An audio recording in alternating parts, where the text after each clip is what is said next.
Wow naman! Kakauwi lang ng anak kong masipag mag-aral. Oh, Sabrina, bakit parang bad trip ka? Eh, Daddy, sino ba namang hindi mababad trip? Oh, bakit bad trip ka? Ikaw na nga, hindi nakakain ng tanghalian. Pinagtawanan ka pa ng mga kaklase mo sa school. Oh, Sabrina, napakasarap ng isda ko niluto sa'yo. Ayun na nga, di, ang sarap nga. Favorite ko yung isda, masarap. Kaso, tinan mo itong pinabaho mo sa akin. Oh, bakit, Sabrina? Paborito mo yan, di ba? May naghirapan pa ako magluto yan. Tignan ko nga. Oh, Sabrina, bakit ganyan na napalagay ko? Ba't ikaw nilagay? Pinagtawanan tuloy ako sa school. Wala, baka mami mo naglagay niyan, Sabrina. Naku, baka nagkapalit. Oh, ayun na nga, nagkapalit na nga. Kasi pareha siya.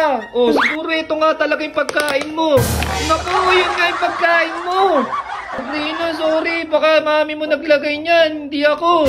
Sabi ng mga kaklase ko, lansa daw ng bag ko. Oh, Wala na, de. Pinagtawanan na ako sa school. bakit pinagtawanan ka ba nila?